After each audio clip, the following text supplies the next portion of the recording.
شعبان کے مہینے کے متعلق 6 باتیں یاد رکھے بس. شعبان کے مہینے کے متعلق 6 باتیں. سب سے پہلے شعبان کا معنی کیا ہے؟ بھکر جانا، ادھر ادھر چل جانا. جب اس زمانے میں کیا ہوتا تھا، جب شعبان کا مہینہ آتا تھا تو عرب میں لوگ جنگل کو چل جاتے تھے پانی لانے کے لیے. خاص کر شعبان کے مہینے میں جو نا جنگل وغیرہ کو جا کر جو نا پانی لاتے تھے.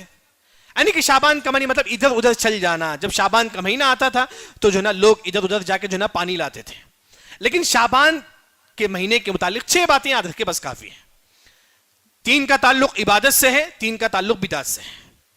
شعبان میں 3 عبادت ہے. ایک عائشہ رضی اللہ عنہا فرماتی ہے کہ آپ صلی اللہ علیہ وسلم شعبان میں زیادہ سے زیادہ روزہ رکھتے تھے.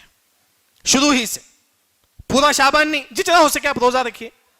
شعبان کے مہینے میں جتنا ہو سکے آپ روزہ رکھیے. پیر جمعرات تھے، ایام بیز، جتنا ہو سکے شعبان کے مہینہ میں روزہ رکھیے.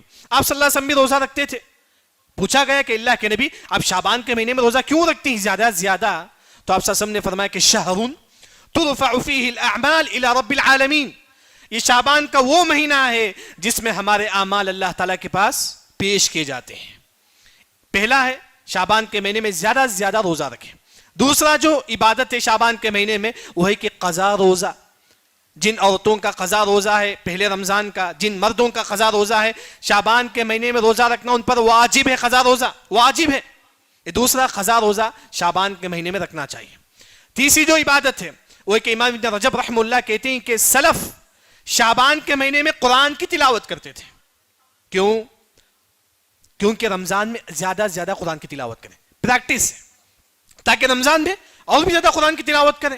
جیسے کہ سلمہ بن کہیل رحمہ اللہ، حبیب بن ابی زید رحمہ اللہ، بلکہ کئی سلف سے ثابت ہے کہ وہ خاص طور پر شعبان کے مہینے میں زیادہ سے زیادہ قرآن کی تلاوت کرتے تھے.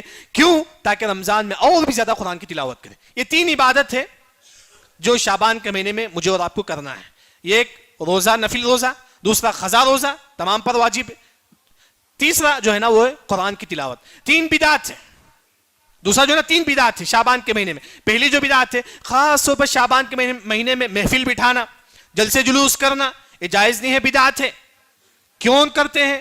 رافض جو شیعہ لوگ ہیں وہ لوگ کرتے ہیں اس طرح. خاص طور پر شعبان کی 15ویں تاریخ کو جو ہے نا اس طرح جو ہے نا محفل بٹھانا، یہ تمام بدعت ہے جو حدیث سے ثابت نہیں ہے.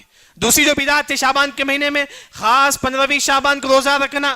آج 15ویں شعبان میں روزہ رکھوں گا، بدعت ہے، یاد رکھیں. 15ویں شعبان کو خاص روزہ رکھنا بدعت ہے. تیسرا 15ویں شعبان کو خاص نماز پڑھنا بدعت ہے. خاص نماز 15ویں شعبان.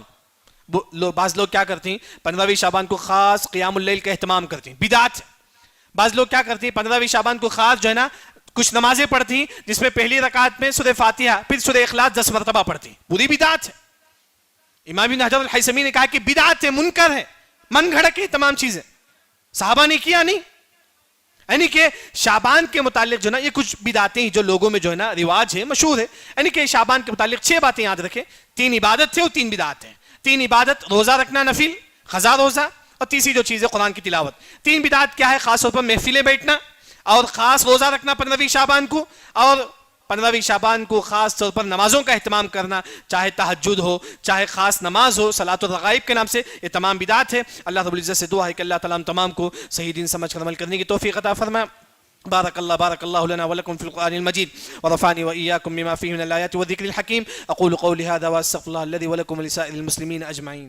مسجد عباد الرحمن کے پلیٹ فارم سے ہونے والی دعوت و تبلیغ کے مشن کو آگے بڑھانے میں ہمارا بھرپور ساتھ دیں. علم و عمل سے ناطہ جوڑنے کے لیے اہل علم سے جڑیں. مسجد عباد الرحمن کے یوٹیوب چینل کو سبسکرائب کریں اور آگے شیئر کرنا ہرگز نہ بھولیں. فجزاکم اللہ